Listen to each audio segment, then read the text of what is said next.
This is Dan Lawson with the Alliance for American Manufacturing. I'm here in Canton, North Carolina. And I have the privilege of talking to the mayor, Patrick Smathers. The mayor is also an attorney in town at Smathers and Hyde.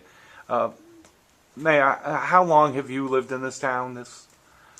Well, Dan, first I want to welcome you to Canton. If this is your first time here, yes, it is. Hope you enjoy your stay, and we always look for everyone to come to Canton who wants to, because we think it's the greatest town in the United States, and obviously one of the best paper mills in the United States and the world. So we're proud of that, and appreciate you coming. Dan, I've lived here all my life. I was born in 1954. I'm the 7th generation to live here in Canton, and fortunately my son, who is the 8th generation, is here practicing law with me also now. That is fantastic. And how long have you been mayor of the town? I was first elected in 1999, and so I'm in my 11th year. Wow, that's good tenure. Over the time that you've been mayor, and of course living in the town, how has the town changed as far as manufacturing? Well, then I go back to when I was a little boy. I mean, obviously there's been several changes in the mill here. I can recall in the mid-'60s there were, I think, 3,600 employees at the mill, and obviously, but you go back further than that, there's as many as 5,000 or more years and years ago. But I can remember the first big layoff when they started talking about downsizing the mill. I think around 3,600, and it went to down about 1,000, or mainly through attrition and change. So I've seen it decline now from, I can recall as a young boy, at about 3,600 to where I think there's 1,100 now employed at the mill. So obviously, it's less people in town. It's less money circulating. So, but again, that's sort of been more of a normal type situation in the change. I guess since I've been the mayor, the biggest thing we had to confront were the storms from Hurricane Francis and Ivan, when the mill was flooded, and actually it was pretty devastating the whole town. I think we had about $100 million worth of damage done to the town when you calculate damage to the town buildings, storefronts, I mean, our downtown area, and also the mill being shut down for several weeks. So that was bad. That was bad. That was the biggest problem we've had with the mill since I've been mayor. Besides the mill, there's been other manufacturing plants that have closed in the recent years. The Daco Rubber, Wilco Boot. Well, I think that's a trend we're seeing here in West North Carolina, and also just in North Carolina too. I mean, you can go down to the High Point, Greensboro area and see what's happened to the furniture industry. Coming up into the nearby towns of Morganton, see where their mills are closing, go anywhere to Rutherford County. The textile plants have closed, and then here in the county we've seen obviously Daco closed, Welco, the shoe manufacturing, and that's just not good. I mean, as I often tell people, to be successful, you either got to grow or make something, add value to something. Just swapping money may help just a few people, but the truth is you have to add value to something. So if you're in the farming community, farmers are adding value to their land, they're adding value to the product they made. If you're in manufacturing, you're adding value to raw materials. So to me, being successfully economically is adding value to something. And of course, I think that even goes to the practice of law. I mean, you've got to add value to your clients. You've got to be of some value.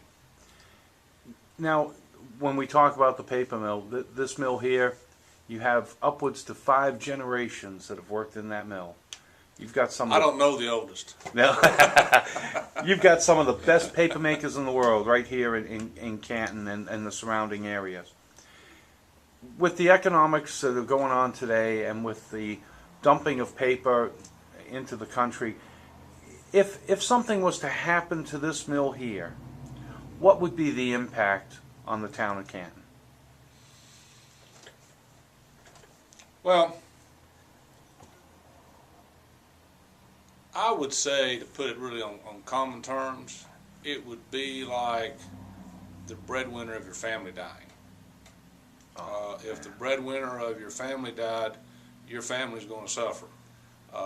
If the mill is the principal employer and economic driving force, not just for Canton and Haywood County, but all of West North Carolina, when you hear about the supplies that are being provided, even in eastern Tennessee, upper South Carolina, Georgia, the relationship is very wide, just with the products that are delivered to the mill. So I think that's the best way if you want to explain something. It's just if you were a family member and your mother or father is the breadwinner of the family, and that family member dies, that's a drastic change. I don't think you could take the economic impact out of Canton, which would be this mill, and not just see it be devastating. Yes, families go on, but not near the way that they were able to when you lose that breadwinner. And I think that's the best way you could do it, but describe it. I mean, this is I take great pride as I travel around and people say, what's the most unique thing about your community? And with some bit of pride, it's our sense of community, and we have a very strong sense of community. And there's a lot of definitions of what that is to different people, but to me, it means pulling together. In good times and bad, you have to pull together, and when you're at work or play, everybody pulls together, and that's not just sort of. I mean, that is the relationship that this town, from a government standpoint, and the mill, and well as people who live here, is. I mean, we pull together, and so that's really the essence of how I see the mill. I mean, the mill is really an integral part of the community, and it pulls us along economically. We pull it along in support. Just like when the floods occurred in 2004, when it was devastating, and we worked hand in hand in getting the mill back up, the financial resources it needed we could do as a town. They supported us.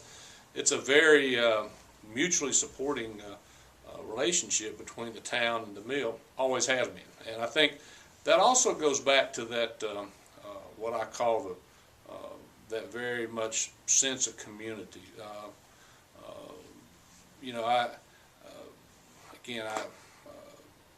I take pride in the fact that we are a town that is a very homogeneous community.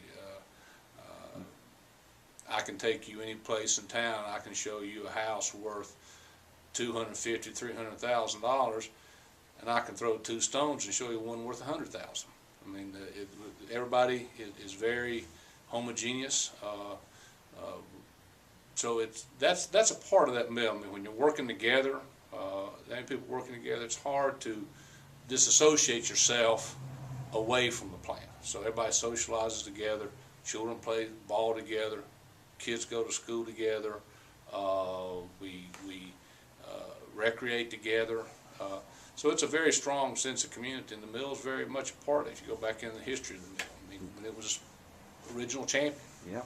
I've got to tell you, we've walked around the community and talked to a lot of people, and the genuine politeness and just wanting to be helpful to other people, it just shines through the community spirit. The last question I have, I'm proud of that. I tell you, I would be too. I kind of wish my town was more like this. I've got to tell you, when if you had the opportunity to tell the powers to be that are going to make the decision on these trade cases, which would be the International Trade Commissioner, Marilyn Abbott, what needs to be done to help these workers have a level playing field so that they can stay and have a future for the kids of the community even? What would you say to her? I'd say, Miss Abbott, make it fair. We're not asking you to take advantage of them, and don't you let them take advantage of us. And Mayor, I tell you what, I know you're a busy man, and I really thank you for the opportunity to talk to you and talk about your great little town here. Well, thank you. Thank you very much. When you want to move. Soon.